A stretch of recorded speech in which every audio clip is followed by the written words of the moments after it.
Republican lawmakers have voted to essentially get rid of an Obama-era action that would ban severely mentally ill individuals from obtaining lethal weapons. Guns, to be specific. Now, this was something that Barack Obama had worked on for a few years, and it finally was put into place close to the end of his second term. And now House Republicans have decided, no, we're not into this not allowing mentally ill people to have guns thing, so let's go ahead and repeal it. Now, to give you the details, the rule, which was finalized by the Social Security Administration in December, bans Social Security beneficiaries from buying guns if their disability payments are handled by an outside party due to their, quote, marked subnormal intelligence or mental illness, incompetency, condition, or disease. Now, this includes people who have severe anxiety or individuals who have schizophrenia. And the idea is, hey, there should be limits to who we allow, to purchase these types of guns. And if we're worried that someone with schizophrenia might, open fire and kill innocent individuals, well, maybe we should limit their ability to buy these guns. But no, according to reports, the Republican-controlled House voted 235 to 180 in an apparent effort to improve gun ownership under President Trump.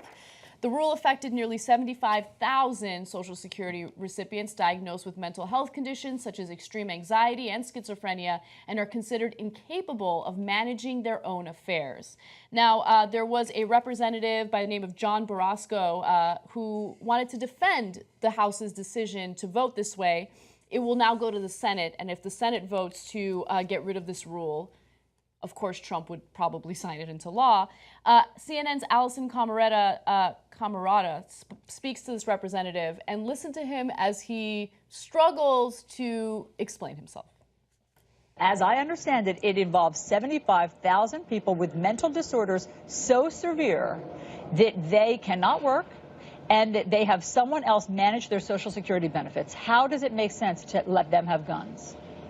Well, this is a new change by President Obama, a midnight regulation on his way out the door. It should be subject to a full debate, discussion, and the House has voted on it yesterday and voted to repeal that rule. If someone has a mental illness so severe that they cannot work, should they be able to have a gun?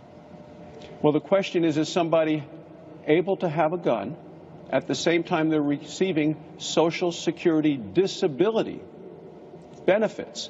And you can take a look at how those decisions are being made. But up until last month, for 7-8 years of President Obama's term, it was fine. And how to come out with a midnight regulation at this point that maybe even members of his own party don't support seems like just another thing that President Obama has done while leaving the White House to try to gum up the works as he leaves. Senator, are you comfortable with somebody having a mental disability and having a gun?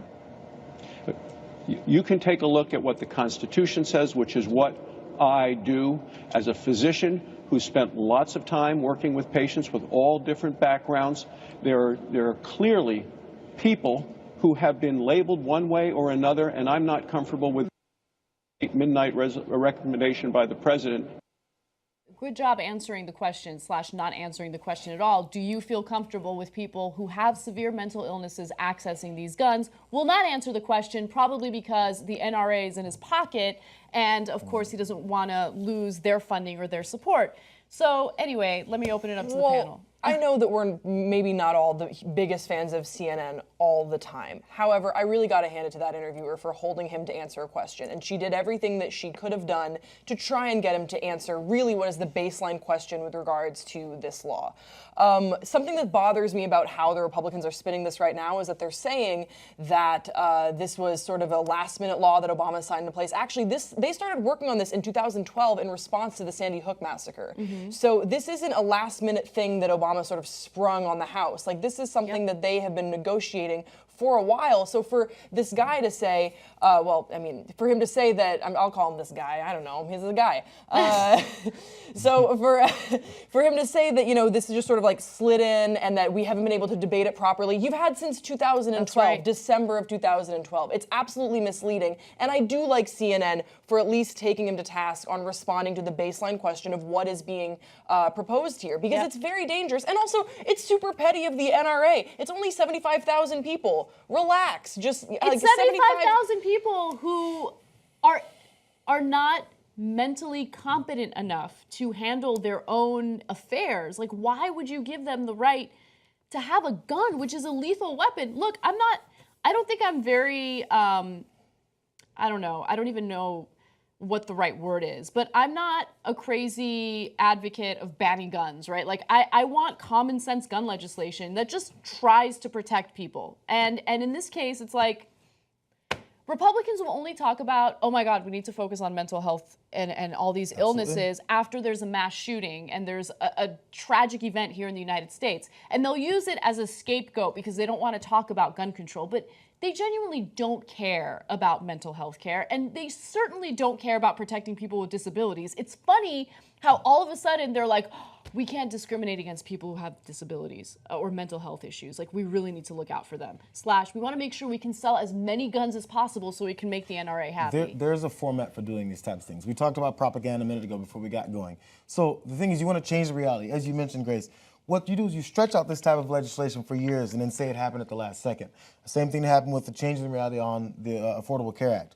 You change the way things, certain states, certain governors wouldn't accept aspects of the Affordable Care Act so that it would actually be implemented correctly in their states. So then they say, this isn't working. I understand President Obama has given us this garbage piece of shit regulation or legislation. Then once it comes in, it doesn't work. Well, you have to accept the aspects of it for it to work, and then they say it's his fault. In this aspect, you stretch it out for that long and say it was a midnight legislation put through just to disrupt by a the Trump lame duck administration. president. Constant. Same thing with the Supreme Court. Let's push it so far. We have a whole year. What do you guys? There's a year of a president left. You just change the reality and say it's someone else's fault.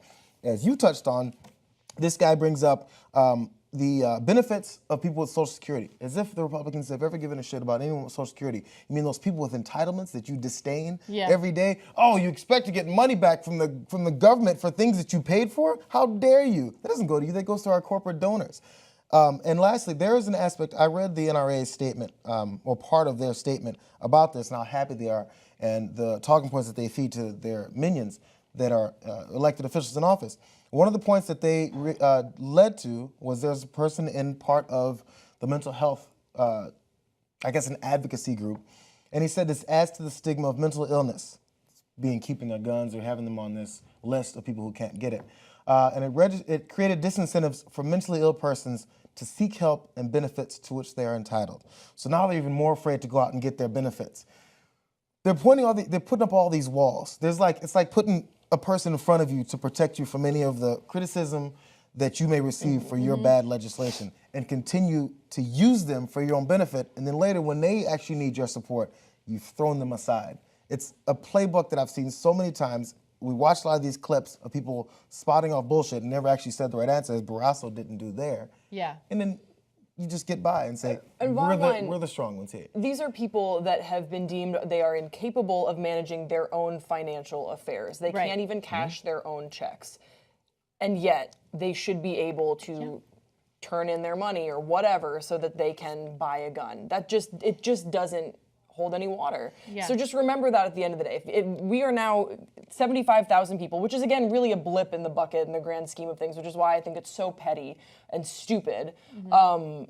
These people cannot go out and cash their checks. They are deemed incapable of doing so, and yet they are now fully capable of owning and operating a firearm. You know who Just else? think about that. You know who That else? should not make any sense. There's also a list of people who aren't able to get firearms. They're like felons. Yeah. A lot of times felons are just people who've been in prison a couple times for drug possession or a certain amount of weed possession. You can't, where's the advocacy groups for these guys? Where's Senator Barrasso saying, hey, you guys are taking away the Second Amendment rights of law-abiding Americans. They've served their time, they've paid their fines, they've been in prison twice for drugs, and now they can't get a gun. Where's the outrage? No, they don't care. Yeah. Those are the wrong kind of people. You know who created journalism you could be proud of? You did. Our audience helped us hire an investigative reporting team. Now we're going to go for a second. TYTnetwork.com/go. Let's build the best reporting team in the country together.